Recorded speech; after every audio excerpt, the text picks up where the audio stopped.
So you booked your first cruise, headed down to Catalina and Ensenada? Well, stay tuned for some things to look forward to on your next trip.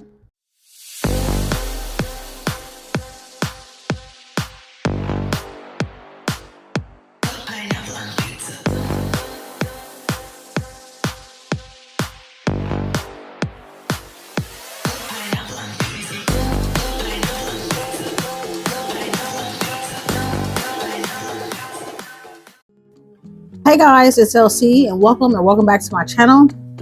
I am back with another video, this time a cruise video for the ports of Catalina and Ensenada. I have been on a total of 12 cruises and I just counted, and actually 6 of my cruises was down to these ports of call. I'm going to let you know what to look forward to when you visit these ports. While you're here, please hit that subscribe button, hit that like button, and share if you like. So you're about to visit the port of Catalina Island. The first thing you should know is you're going to have to tender to get to the island. A tender is another smaller boat that pulls up to the ship because the water is too shallow for the actual ship to dock right on the island. So you would take a smaller boat on over to the island, which is like a little 10-minute little boat ride. Some ships require you to get a ticket to get off the ship, just so that it'll be easier for everyone to get off. Another good thing to know is if the weather is bad, they might cancel this port. If it's rainy or the water is choppy, the tender boats will not continue service. So Catalina Island is pretty small. There's not much stuff to really do. There are shops and restaurants along the way, or you can do an excursion. A lot of people have this misconception, like they come and they think it's like a beautiful island in the Bahamas. It's not. It's a nice, beautiful island surrounded by beach, and it's a beautiful view when you're at the top, but don't expect the Bahamas when you get to Catalina Island. So one thing you can do is rent a golf cart. We got this golf cart for $60 an hour with a $60 deposit, and you need a valid driver's license from whatever state that you're from. And you pretty much can get around this whole island under 2 hours. I would say 2 hours. We took an hour and we would basically run around the whole track of pathway for the golf carts. But you can rent a golf cart and pretty much do anything. So if you can go around, you can stop at the grocery store if you need to grab some things that you forgot on your trip. They have a liquor store, like I said, restaurants and shops, so you can buy souvenirs. But the tour, like the way it takes you around, it takes you up the mountain, so you can basically see the ship that you came in on. You can see the whole island. You can see the Wrigley's mansion. They have a zip lining up there. They have a pet cemetery. They have a flower garden. It's so beautiful just to like ride around and like see everything. So I think that's a good way to spend your time in Catalina Island. Other than the golf carts, you can do zip lining. You can take a helicopter tour. They also have a casino, which is not a casino like to gamble. It's actually a theater, and you can actually take tours of that as well. It's beautiful architecture. You can go kayaking or parasailing, or just have an island tour, a private island tour as well. Some other excursions you can book through your cruise is a sailboat adventure, a Seal Rock tour, a safari and ocean wonder tour, of course a walking tour, a dolphin adventure tour. You can also do like a boat race, and like I said, the helicopter tour, that one's really popular as well, just so you can see the whole island. It's very beautiful and the photo ops are amazing. One trip I went on, they actually let us stay like an extra hour or two, so we got to be there at night, and it is so beautiful at night. It looks like somewhere in Italy or Greece. Welcome to Mexico. The first misconception people have is they think they're pulling up to a port that is like Tulum or Cancun or Cabo. That is not this.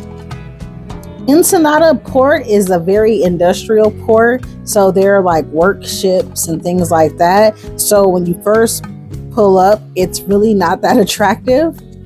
The good thing about this port is you can just walk off the ship. You don't have to get a ticket or have to wait on a tender boat or any of that. As soon as they open the doors for you to get off, you can get off and get back on if you like. When you first get off, you'll see an area where the excursions meet. If you booked an excursion with the cruise line, it's usually right there when you get off the ship to meet with your group. If not, you can walk through the gates and you can walk into the city, or you can take a shuttle. Shuttles are like $5 to $8 and they're round trip. You get picked up where they drop you off at. If you choose to walk, it's about a 20-minute walk into the city, or basically into outside of the port. And there's a restroom there. There's a lot of photo ops, some signs that say Ensenada that you can take beautiful pictures in front of. Once you get over, you can see a great view of whatever ship you came in on, and nice pictures of that as well. Once you're about to exit the port, there are little stands that's set up with a whole lot of souvenirs. There are food shops if you walk a little more, and food carts and everything. And there will be people offering to give you tours. Use at your own discretion. I would recommend this because it's a little cheaper than the cruise, but be careful because the cruise ship will not wait on you if you take these outside excursions and miss your ship. They're not going to wait on you. Another thing that I recommend is bring US currency, bring change.